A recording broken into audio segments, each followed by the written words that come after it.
Hello my dear students, how are you all? Welcome back to the grammar session. Today we have come up with a new chapter, that is chapter number 6, Adjectives and Comparison. So today students we will learn about adjectives and different types of adjectives. First of all, let us study what is an adjective. An adjective is used to describe a noun or a pronoun. Now we have already studied what is a noun and what is a pronoun. Whenever we describe about a noun, it becomes an adjective. For example, a beautiful house. House is a noun. But what am I doing? I am describing the word. I am describing a noun. That how is your house? Your house is very beautiful. So beautiful becomes an adjective over here. If I say, you are an honest boy. Now, boy is a noun. What am I doing? I am describing the boy. How is the boy? The boy is honest. So, honest become an adjective. Now, if I say, Manani is tall. What am I doing? I am saying to another person that Manani is a noun. Then what is Manani? Manani is tall. So, tall will become an adjective. I am describing about a noun or a pronoun. For example, Rupa has been ill for a week. How is Rupa? Rupa is ill. So I am describing the status of Rupa, that how is she? She is ill. So whenever we describe something about a noun or a pronoun, it is called an adjective. Now adjective can be placed at two places. For example, first, before a noun. Here where is the noun? Here we always place an adjective before a noun. So wherever there is a noun, we have to place the adjective before it. Same way, an honest boy. Here the noun is boy. So we have to place an adjective before a noun. Okay? And what is the second one? After various forms of verbs. We have already studied various forms of verbs. Is, am, are, was, were, been and be. So where do we place adjective where there is a verb? We always place after the verb. For example, Manani is tall. So can you see the verb over here? So we will place the adjective after the verb. Same way goes in the second sentence. Rupa has been ill for a week. Now can you identify the verb in this sentence? Yes, be. So we will place the adjective after the verb. So I hope students you have understood what is an adjective. It is used to describe a noun or a pronoun, and I hope you understood where to place the adjectives. Okay my dear students, now let us study different types of adjectives. Now what are different types of adjectives? The very first type is adjective of quality. Now what do you mean by adjective of quality? Quality, the word itself tells us that it tells us about the quality of something. Now for example, if I say the Kite Runner is an interesting book. Your book is a noun. I am describing the book. How is the book? Now if I am asking the question, I will ask what kind. It answers the question what kind. What kind of book? Interesting book. So your adjective is interesting. If I say Rohan's shoes were dirty. If I ask the question what kind of shoes? They were dirty shoes. Now here what did we do? Adjectives of quality. It tells us about the quality of the nouns or pronouns or something. Now if I say quantity. Now you all know what do you mean by quantity. But where is quantity used? It is used with uncountable nouns. And what are uncountable nouns? For example, money. Can we count money? No. Can we count work? No. So all the uncountable nouns, then we will use question how much. And the answer we get, it will become adjective of quantity. For example, give me some money. Your money is uncountable. So if I ask the question how much? How much money? Some money. So here I get adjective of quantity. Second, I do not have much work to do. Your uncountable noun is work. So if I ask the question how much? How much work? Much work. So with uncountable nouns, we always use question how much, and the answer we get will be of adjectives of quantity. Same way we will study adjectives of number. So students, in adjectives of quantity, we do not come to know about the exact number, the exact quantity. So for that, we will study about adjectives of number. It answers the question how many, and in adjectives of number is used only with countable nouns. So all those nouns which are countable, to that we will ask question how many.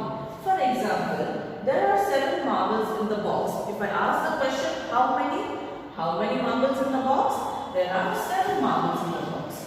So 7 will be adjective of number because we come to know the exact number of a noun. Same way goes with there are many birds flying over the tree. How many birds? Many birds. Many expression is used with countable nouns. So it is always called as adjective of number. Same way, in adjective of quantities answers how much, where it does not tell us about the exact number, but in adjectives of number, we come to know about the exact number. Okay students, so now let us move to the next type of adjective, which is demonstrative adjectives. Now what do you mean by the word demonstrate? The word demonstrate means whenever we point out or show something to our friends, relatives, cousin or to someone, means to demonstrate, means whenever we point out or show something to someone, that time we can use this, these, that and those. Now where do we use this? We use this whenever the things are singular. When do we use these? When the things are plural. And when do we use this and these? When the things which are nearer to us. We use that for singular and these for plural.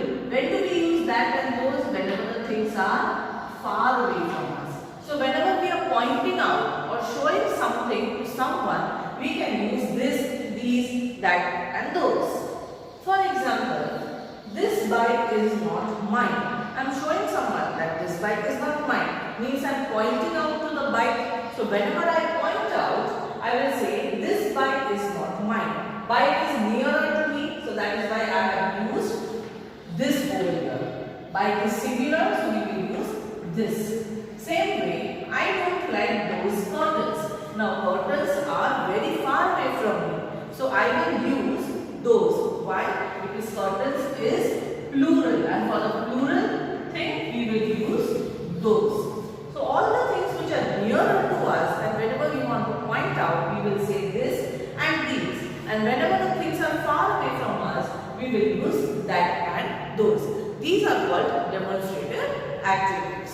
Now let us move to the next type of adjective, which is called possessive adjectives. What do you mean by possessive word? It belongs to ownership, belonging. If something is belonging to someone, we can say possessive. Now what are the possessive adjectives? Mine, ours, his, hers, yours, its, theirs, etc.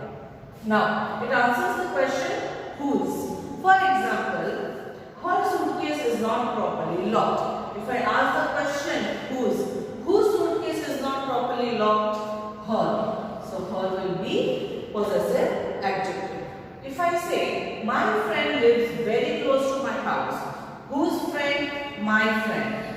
Whose house? My house. So, here in both the examples, as you can see, that something is belonging to someone, suitcase is belonging to her, house is belonging to whose friend? My friend. So all the things or a noun which is belonging to someone, ownership, belonging, then we can use possessive adjectives.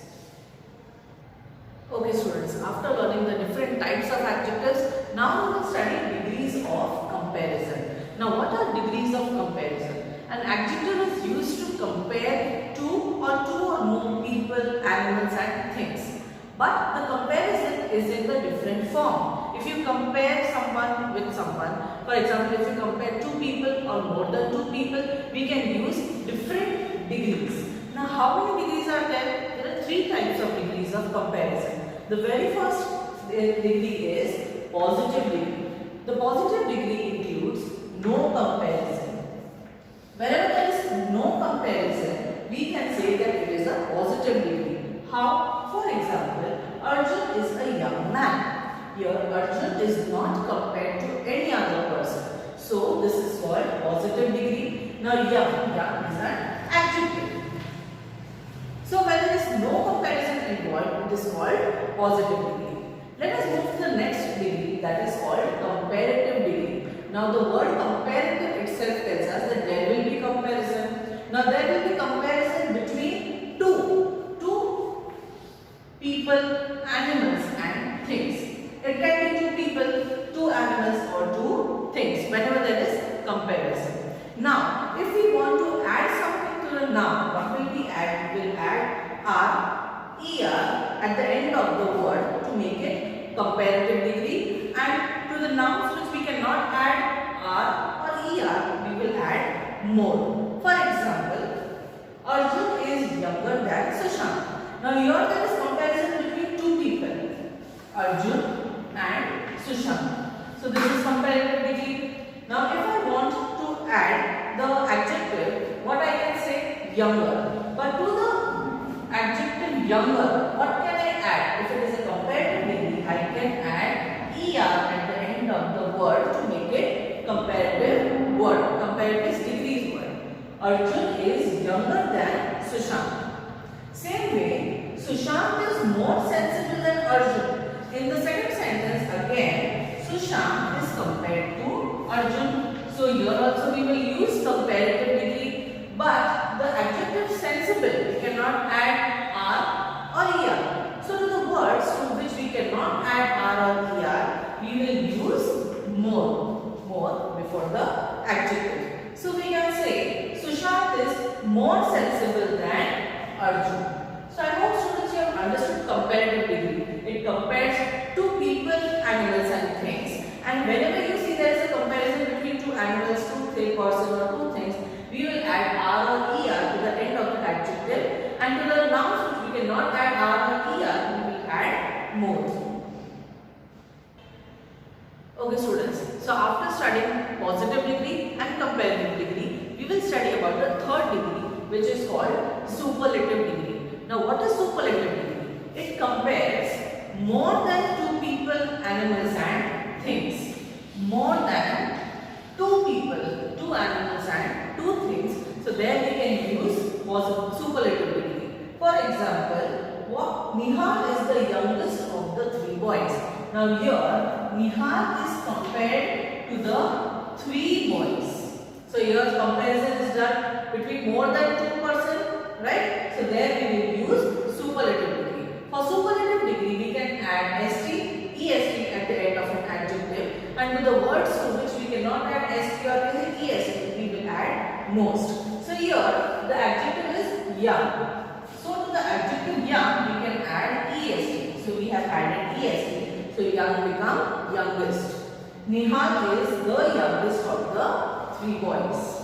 Second example, a dog is the most faithful animal in the world. Now here faithful is an adjective. Now to the word adjective or faithful we cannot add ST or EST. So to the adjective which we cannot add ST or EST, what can we add? Most. So here I have used most faithful because dog is compared to the whole dog class in the whole world. Not only one dog is faithful, all the dogs in the world are faithful. So here again it is a superlative degree. One more important thing, that superlative degree is used with the article the before them. Wherever you find our superlative degree, we always have to compulsorily use article the before them. For example, the most faithful, the youngest. Before the, your superlative degree will not be correct, right? So we have to compulsorily use article the before superlatives. So I hope students you have understood all the three degrees of comparison. First is positive degree where no comparison is involved. Second was comparative degree where two person, two animals and two things were compared. And the last we studied which was superlative degree where more than two people, two animals and two things were compared. Okay students, now let us have a look at the positive degree. To the positive degree we have to compare. Now we have to convert the positive degree into comparative and superlative. So very first is tall. Now to the adjective tall we can add ER because we add ER in comparative degree. So tall will become taller. If I want to compare to the superlative degree, again I will write tall, but what will I add at the end of the word? I will add EST. So tall will become tallest. Tall, taller and tallest. a word from positive to comparative and comparative to superlative. Second, happy. Now again I will write over here happy. Now if the word is ending in y, we will always cut the y and we will add I, as we studied in chapter number 2, singular and plural nouns. Now again we will add er to make it a comparative degree. So happy will become happier and in superlative it becomes happiest. So again I will use I and est. So happy, happier and happiest. Let us move to the third one, comfortable. Now to the word comfortable, can I add er, comfortabler or comfortablest? No. To the word comfortable I can use more comfortable.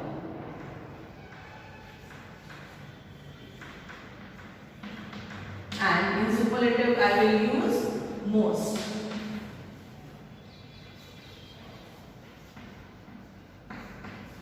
So students, for the adjectives to which we cannot add er or est, we will use more and most. Now, fast. Again, if I say fast, if I add er, it will become comparative degree, and if I say est, it will become superlative degree. Fast, faster, fastest.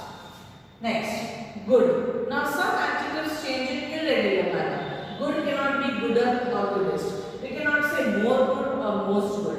Good will become better. And in superlative it will become best. Same thing goes with bad. We cannot say badder or baddest or more badder or most baddest. We can say bad, worse in comparative, and in superlative we can say worse. So students, I hope you have understood in which way we change from positive to comparative and comparative to superlatives. So I hope students you have understood adjectives and degrees comparison lesson. We will meet in the next session. Till then, take care. Bye-bye.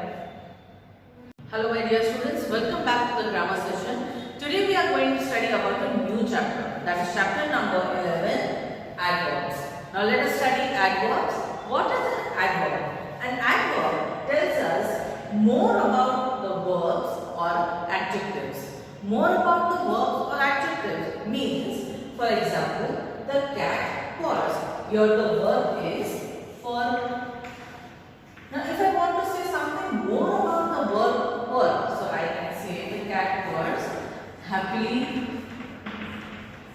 So happily will become adverb. Whenever we say something more about the verb, it becomes adverb. Same thing goes with the lake is empty. If I say this sentence, it can be sound as complete sentence. But if I say the lake is almost empty, so it tells us more about the lake empty. It tells us more about the adjective empty. Here empty is an adjective. It tells us more about the adjective empty. That how is the lake? The lake is almost empty. So what are adverbs? Adverbs tells us more about the verb and adjectives. In this chapter we will study different types of adverbs such as adverb of manner, adverb of time, adverb of place, adverbs of frequency and adverbs of degree. So students, let us start studying different types of adverbs. Okay students, let us study about the first type of adverbs, which is called adverb of manner. Now what does adverbs of manner tells us? This tells us how an action is done. So if we ask the question how, the answer we get will become an adverb of manner. For example, the lion roared loudly. If I ask the question how did the lion roar? The lion roared loudly. So loudly will become adverb of manner.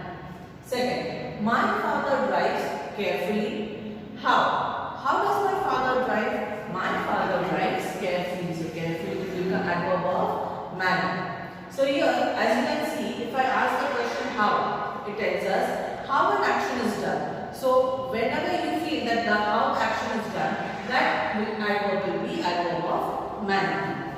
Next adverb is adverb of time. Adverb of time tells us when an action takes place. When, today, tomorrow, earlier, late, morning, evening, afternoon. It tells us yesterday. If I ask the question when it did rain, it rained yesterday. So yesterday will be adverb of time. Second, it is my friend's birthday party tonight. When is the birthday party? The birthday party is tonight. Means today night. So tonight will be adverb of time. We reached the station late. When did we reach the station? We reached the station late. So late will be adverb of time. It tells us at what time the action is done. Earlier, late, today, yesterday, day after tomorrow, or morning, evening, or afternoon. Okay students, after learning adverbs of time, now we will study about adverbs of place. What does adverbs of place tells us? It tells us where an action takes place. Where, for example, Hampi is far from Delhi. Where is Hampi? It is far from Delhi. So far will be adverb of place because it tells us where is Hampi. Next, the children were playing upstairs. If I ask the question, where were the children playing? The children were playing upstairs. So upstairs is adverb of place. Wherever you see near, far, upstairs, downstairs, far, near, all these are adverbs of place, which tells us where an action takes place. The next adverb is adverbs of frequency. What do you mean by frequency? It tells us how often an action takes place. How often means if the action is happening always or the action is happening never. Is it happening sometimes or is it happening rarely? Rarely means sometimes, like once in a month or twice a month. For example, Shri is never late for school. How often is Shri late to school? Shri is never late to school. So here we come to know that it is adverb of frequency. We celebrate our sports day annually. Annually means once a year. So if I ask, how often do you celebrate your sports day? We celebrate sports day annually. Or we can say seldom means very rarely. For example, 3-4 times in a year. Or we can say sometimes, or we can say never, or we can say always or usually. So adverbs of frequency tells us how often an action takes place. Means how many times an action is recurrent. Once in a year, twice in a year, once in a month, or every day. Okay students, so I hope you have understood the lesson adverbs. What does it tell us? It tells us more about the verb or an adjective. And we studied different types of adverbs. Adverbs of manner, which tells us how the action is done. Next we studied adverbs of time, which tells us when an action is done. Next we studied adverbs of place, which tells us where the action takes place. And the next we studied adverbs of frequency, which tells us how often the action takes place. I hope students you have enjoyed this session. We'll meet in the next session. Till then, take care. Bye-bye.